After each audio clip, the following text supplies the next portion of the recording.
Hi guys, and welcome to another edition of Discovery with me, Glory Toodles. Thanks for always coming back to watch our weekly videos. I hope you guys are learning lots from it, and I'm really grateful for everyone who sends in their emails, who leaves their comments. I try as much as possible to reply to every YouTube comment and to every email, personal email that I get. So a few weeks ago, I don't know if you guys are aware, Fela Durotoye, the founder of House of Tara, she started something called the TFD series, which is kind of like a mentorship platform. A mentorship platform for women. And I was very privileged to be invited to meet with a host of other women to meet with Ibukun Awosika. Now, if you don't know who Ibukun Awosika is, Google is your best friend. Please just kindly type into Google and find out who she is. Just to give you a summary, Ibukun Awosika, she's the first female chairperson on the board of First Bank. She's an entrepreneur. She's someone who is widely known as a woman of integrity, a woman of value. Please just Google to find out everything about her. So we basically spent, it was such an amazing time. We basically spent the entire day with her. And it was a day of learning so much. She shared so much from her personal life, so much from her career, so much about her entrepreneurship journey. And one of the things that, everybody that was there agreed to do was to pay it forward, was to actually share some of the lessons we learned from her. So that's what today's vlog is about. 5 things, or maybe even 6 things that I learned from Ibukun Awosika. So the very first thing I learned, and this is such a heavy responsibility because I can't misquote her. Because literally it's a video, if she sees it and she's like, when did I say that? Or no, you misquoted me, I'll be in trouble. So guys, I'm being really good. Okay, so the first thing I think I learned from her is this idea of identity and actually being myself. She said something that was very profound, that you have to have a strategic plan for your life. I think many times we stop being strategic when we come out of school, because we think, okay, I've gotten my degree, I've gotten my MSc or whatever it is, and we stop. But what she said a degree only opens you up to a certain way of thinking. So it's not the end. The only way to come to the understanding of your true self is not only to invest in yourself daily, but to keep moving and to keep exploring new frontiers and managing yourself in an effective and efficient way. That is the only way you come to understand the true extent to yourself. And I think that's so important, because many times, and in fact, another thing that she said, which just blew me away, because many times you say, oh, I want to do this, but I can't because of this. We're constantly complaining, which she said something that was quite profound. She said, don't argue with your reality, maximize it. So many of us, we are sitting in positions where we can actually grow organically. We can actually start something now. But instead, we are complaining, oh, I don't have this, I don't have this. I said, okay, that is your reality. Don't argue with it. Maximize it. And for me, that was just a huge takeaway.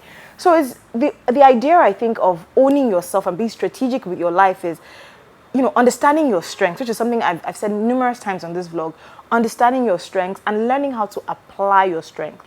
She said, she also said something about, she says if she knows someone that can do something better than her, she doesn't bother doing it. She just assigns it to that person. And this is an idea of playing to your strengths. So that was the first thing about, owning yourself and having a strategic plan for your life, and, think about yourself as a plan, as opposed to just letting yourself every which way, anything that is happening, you are sure going. That was the first thing. The second thing I learned from her was about relationships. I'm so grateful, she was able to give both advice for single women and for married women. Obviously, I'm going to be talking from a single woman's point of view today. So she said, which I think is another quote that she said, the person you marry is one of the most important decisions you will ever make in your life. So don't make it based on emotions. And for me, that was just because you know how me I am. My head is always in the clouds. I'm always love. And love is important, but it's going back to the first point about being strategic with your life and actually having a plan for your life. You can't now decide that the person you're going to spend the rest of your life with is based on emotion. You have to make a strategic decision. And when she broke that down further, I mean, she made 3 very crystal clear points. The first one, which I just loved, was a supportive husband is much better than a financial one.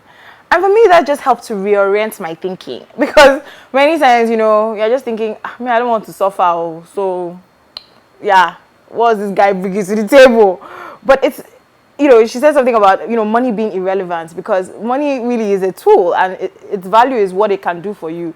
So, but having a supportive husband, having a man that can love you to become the best of you, that is so priceless, than having a man that has money today that can be gone tomorrow and all of that. So for me, it really just helped to shift my mind back to the important things of life. You know what I'm saying? The third thing that she spoke about was about friendships. And, she really shared a lot about her personal friendships and what she does to, keep her friends close. And one of the things she says is that she never dishonors her friend. And I think that, because how many times do we do things that hurt our friends knowingly? Or, that brings them dishonor? But she actually goes out of her way to bring honor to her friendships. And I think that is so important. Another thing that she taught me, it's not just about not being a gossip and all of that and things that we all know, but this idea of, as you're investing in yourself, you have to invest in your friends as well. I think many times, we are happy to be the star in the friendship. And she was like, if you are the only star in your friendship, something is wrong. And it doesn't mean that all of you have to be on the same level, but you should all be bringing out the best in each other, and you should all be operating at a point where you are operating from your best, and you should be actively creating opportunities with your friends so that they can do the best and give the best that they can give at any point in time. So for me, that just really helped to reevaluate the way I see friendships. So friendships is not a place to shine because you are the one that is the star, you're the one that is making the money now. And she also said, share your blessings with your friends. I think that is so important. Life now is teaching people to hold things back. So we're not as giving with our time, with our finances, and all of that as before. But I think this, for me, I really just learned how to reorder my priorities and actually how to bring honor to my friendships. Another thing that she taught was about starting a business. I mean, she talked a lot. She gave a lot of advice to entrepreneurs. But since I'm sort of in the startup phase of my business, what I really gleaned from that was, most of the startup advice. The first one, don't eat your dinner for breakfast. I can't tell you the amount of times I've thought to myself, as soon as this deal clicks, man, goodness, I'm going to go shopping. But then when she said her mind, I was just like, oh no. She's like, don't eat your dinner don't eat your dinner for breakfast. We all know this thing about saving for a rainy day. But you're like, I beg, this rain safe, But I think it's so important to actually build a business, build a legacy, as opposed to spending all the money you have now. It's about discipline. We need to discipline ourselves and make the sacrifices for today, so that tomorrow we have a secure business to stand on. I'm not going to lie, it's difficult, but it's clearly good advice. And especially with the current economic situation and all of that, it's so important. She said something again about, we understand your reality, but also keep your ambition in front of you. So as a startup, you might feel, you might feel discouraged. You might be like, oh my goodness, what is going on and all of that. But that is your reality. I remember what I said at the beginning about, maximizing your reality. Stop complaining about your reality, but maximize it. So for me, what I gleaned from that was, as a startup, what do I have now? What can I do with the things I have now? And that's just really valuable for anybody that is, just starting out in business. Another thing that she taught that is very particular for women is this thing about learning how to control, manage, and use your emotions appropriately. And she was telling us a story about, well, I'm not going to repeat the story, but she was just telling us about how you shouldn't empower people to use things against you. So anytime that you feel emotional about it, don't make a decision based on your emotions. She says, anytime you feel emotional, just take a moment, wait before you make a decision. I think that's so powerful because many times we are reactive. We're actually not making a considered decision. We are upset about something, so we're like, oh, I'm going to do this, I'm going to do that. And really, at the end of the day, we end up regretting.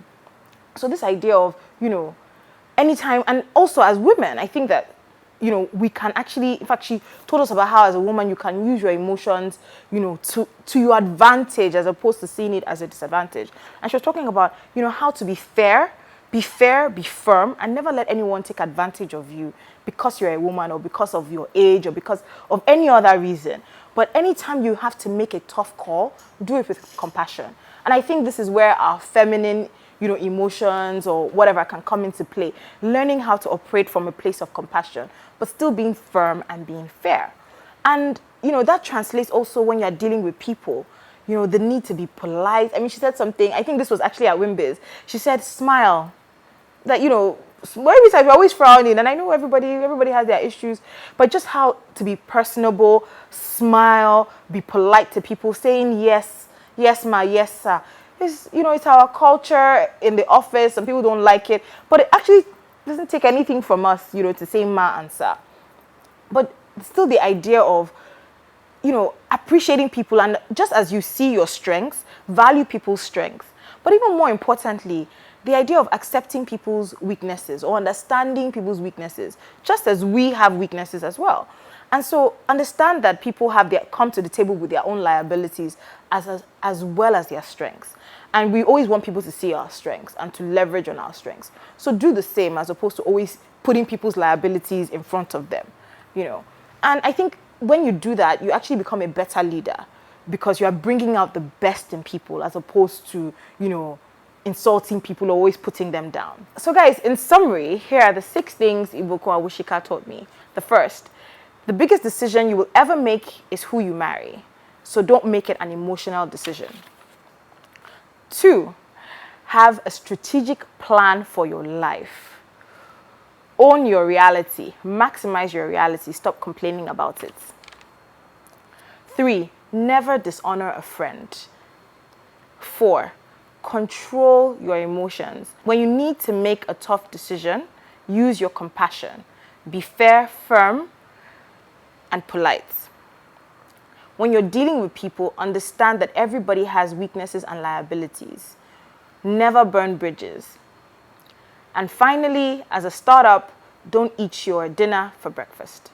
Mrs. Awosika, I hope I haven't misquoted you. And to everybody else that's watching, I hope that, you know, you've learned a thing or two like I have. So Mrs. Awosika, thank you so much for opening up yourself to women of my generation and generation after me. Thank you so much for being a blessing. And to everyone that's watching, I hope that you've learned a thing or two. Please also make sure you follow the TFD page on Instagram and find other women who are paying it forward and also learn from them as well. How can I forget? Thank you so much, Fela Durotoye, for creating an opportunity for women like myself to learn from amazing women like Mrs. Awosika. Until next week, it will be me, Glory Toodles, on Discovery. Don't forget to leave your comment in the comment section and to also subscribe to our YouTube channel, Inspired by Glory. Until next week, bye-bye.